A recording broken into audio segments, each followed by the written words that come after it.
The Divas are going to refill their wine glasses. The Divalution Show will be right back.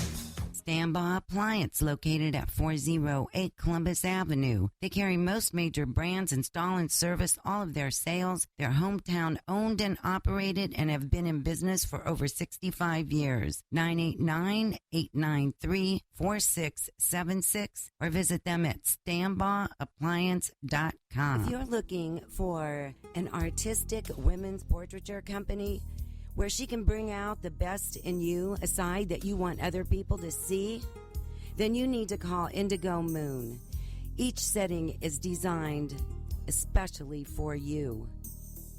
The number is 989-708-6776, not the run-of-the-mill portraiture company. Indigo Moon. Call Chandra. For the best food in town, check out Heather's. It's made to order. They're located at 205 3rd Street.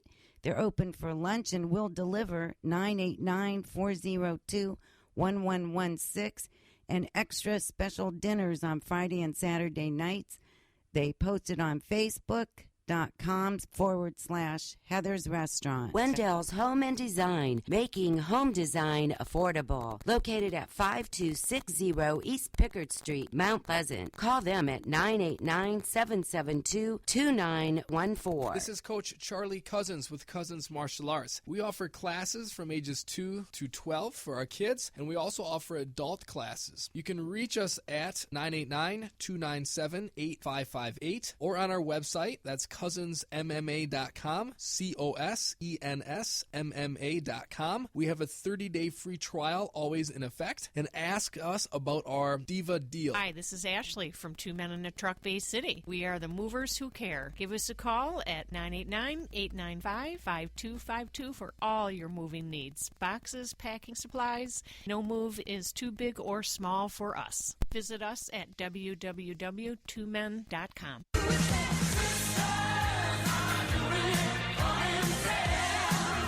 Wine glasses are full. The Divas are ready. Now back to the Divalution Show. That was a good break. We really did refill our wine glasses. She's not lying. That lady's not lying. No. So we are talking to you on the day before National Hugging Day about getting out of your comfort zone. And you know, we all make New Year's resolutions, and that's kind of what this month is all about, is sticking to them. And Nate, did you make any New Year's resolutions? Nothing too specific. No, I think just say everybody else be more active, eat better, everything like that. But you don't have a lot of weight to throw away, honey. Yeah, but he might not eat. Yeah. Oh, well. Yeah, like all those gummy bears on the table. That's like lunch.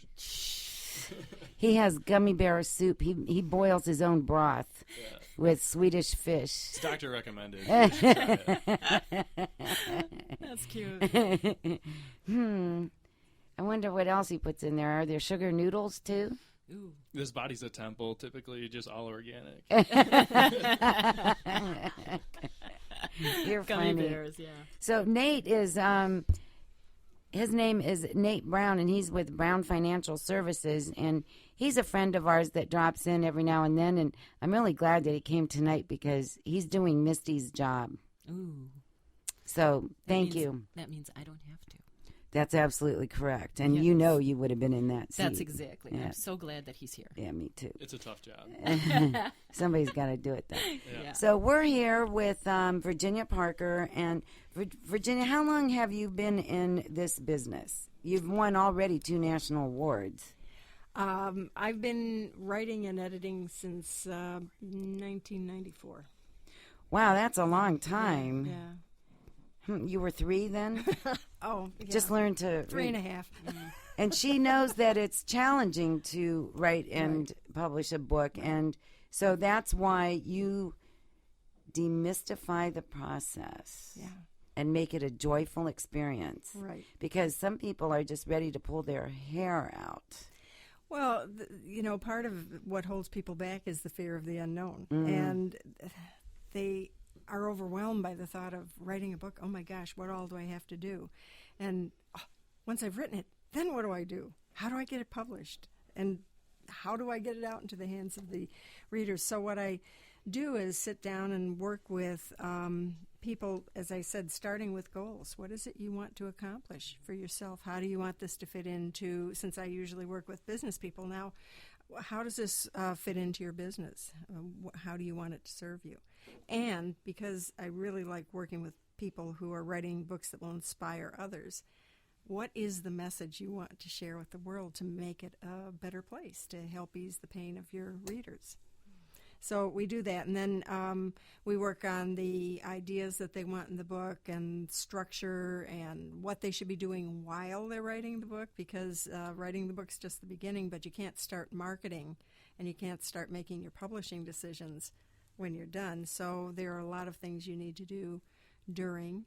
So it's actually a decision tree, lots of branches, and we go up one branch at a time, and they work through the decisions, the options, weigh the pros and cons of everything, and begin developing a plan for the book and how they want to get it out there in the world and be successful. Very good. And that's difficult. I mean, who knows how to do that? Not very many people really know how to do that. Right, and one of the nice things always when the more information you have, the easier it is to kind of change course if you have to, because you may start out wanting to do one thing. You may want to, for example, self-publish, and then you look at it and say, wow, this is beyond what I want to do, can do. So do I need resources to handle it for me? Do I want to maybe try for a traditional publisher? And, the opposite is true as well. Somebody may say, well, I'd really like to have this published by a major publisher. And then they look at the time frame to get it out. Oh, it takes so long. Right. And they may say, well, I need this out because this is part of my marketing plan. And so they can look at all these different options and change course if they have to, because they understand what's involved. You said traditional publishers. Are there non-traditional publishers out there? Well, when I say traditional publishers, I'm talking about the major publishing houses, like in New York. There are also smaller to medium publishers who will handle it for you, who make all the editorial decisions and some of the marketing.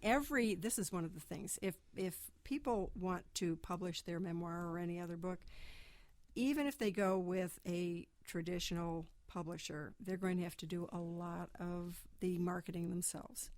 And they're going to have a following already, which is why this is one of the things you need to be doing ahead of time. You need to be getting a presence out there on social media. Facebook. Yeah.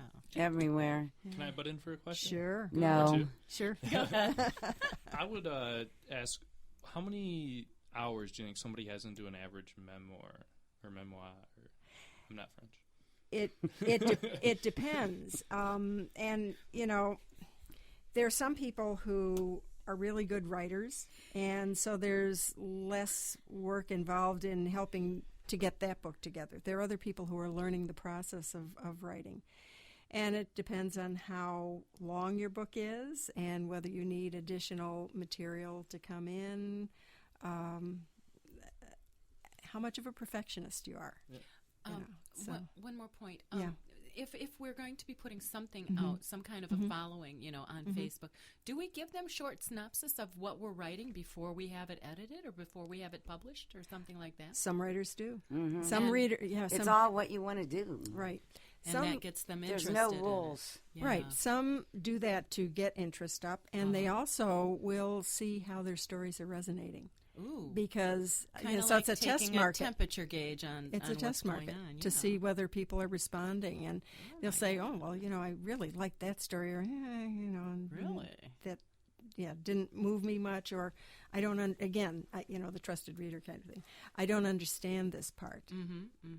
So there are writers who will do that. Some of the at least one of the big publishers actually has that kind of a site where writers can put something up and see how it clicks. To see, whether they're going to be able to build an audience. Is that what they put on the dust jacket? The stuff that they put out online, is that what they put on the dust jacket? No. You write your own dust jacket. Yeah. When I was doing mine, I didn't want to wait. That was way too long, and plus I couldn't get anybody to buy it, which really had a lot to do with it. And so I went a non-traditional way and published it myself. My first book, we actually took to a printer and published it ourselves, and then we had to send copies to the Smithsonian, to the Library of Congress and get a number and all that stuff.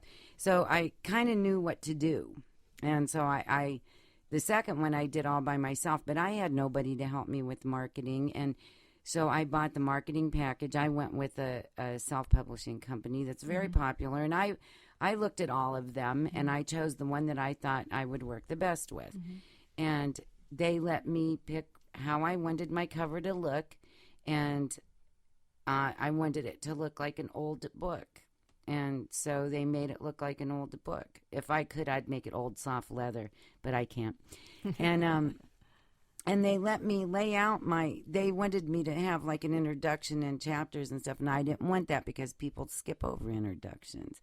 So I started the book, just boom, it started. And they were kind of making fun of me. And you know who, that's the way I wanted it.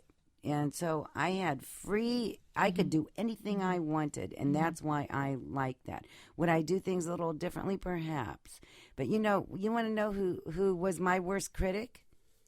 My sister. really. Yeah. I don't know why you laid that book out like that. Did she talk to you about the stuff that was in the book that happened to you? A little bit. She told me her favorite chapter was, there's two favorite chapters that I have. So you are so right about that. One is Bring Her Back. Have you read my book, Virginia? No, I haven't. You I have. to read it. You haven't either? Oh, my God. Liberty, you haven't either, have you? I know Nate has. Yeah, I have it on tape, and I listen to it every time I drive around. Thank you, Nate. Yeah. So one chapter is Bring Her Back, and it's all about how women, as we get into relationships, we lose ourselves, and as we have children, we lose even more of ourselves, and we keep giving ourselves away without getting anything back, and we forget how to play, and we forget how to giggle and skip and all those kind of things. And I get a lot of comments on that chapter. And so that's why we're having our next program is going to be called Bring Her Back, our next live program. Ooh. So, That's and great. that's feedback. I would not have gotten that feedback had the book not been out. And then the other chapter I get is the one that Joellen tells me to tell people all the time, and that's about my friends. Well, I'm not going to tell you the story, but it has kind of a sad ending, but it's you learn something from the sad ending. So As a those moral two to the chapters, table? yeah. So those two chapters are the ones that people remember, and those aren't the ones that gut-wrenched me when I was writing them. Well, that's one of the interesting things when you get to talk to your readers, and that honestly, that's one of the most fun things about being an author is hearing how your books resonate with the readers, because Something that touches them, touches you, yeah. And things that weren't as significant to you as the writer really touches someone, and it kind of surprises you, and you're glad that you've talked about it. But yeah, it's funny, isn't it? So that's why you never know what's going to resonate with somebody. Right. So, and that's true with even getting outside of your comfort zone when you're having conversations with people, or you meet somebody new, to not be afraid to be yourself and to have a good exchange, a good verbal exchange, because you never know whose life that you are going to touch. Oh, that's absolutely true. And, thinking about the stories that people resonate with when you're talking to them, those are really great writing prompts, too, if you're having a hard time getting started, because you can think, well, what are the stories that I love to tell? What are the stories that people always react to, that, they ask you questions? And so those are the good ones to really get you going, because those are the ones you love to tell. That's a good point. Yeah. Is this why guys shouldn't write books? Because a lot of deer camp stories, I think, have been twisted around over the last 30 years. It had Through 23 a couple, points. a couple drinks, and then this is That fish was 10 feet long. Oh yeah, it was huge. Come on. I'm sure you've heard of the Yoopers, right? Yeah. Funny. So another thing,